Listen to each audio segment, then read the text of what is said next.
Developing your chart of accounts.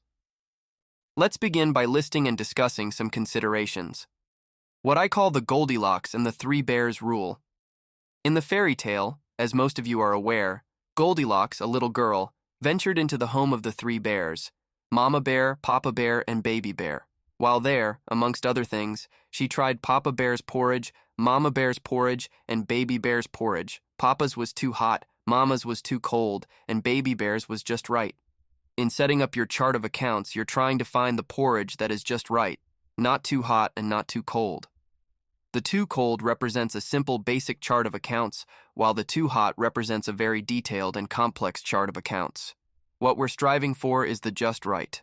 In other words, try to keep your chart of accounts as simple as possible yet designed with enough detail to provide the information and reports needed for managing and controlling your business. There is a trade-off between simplicity and the amount of detailed information your business needs.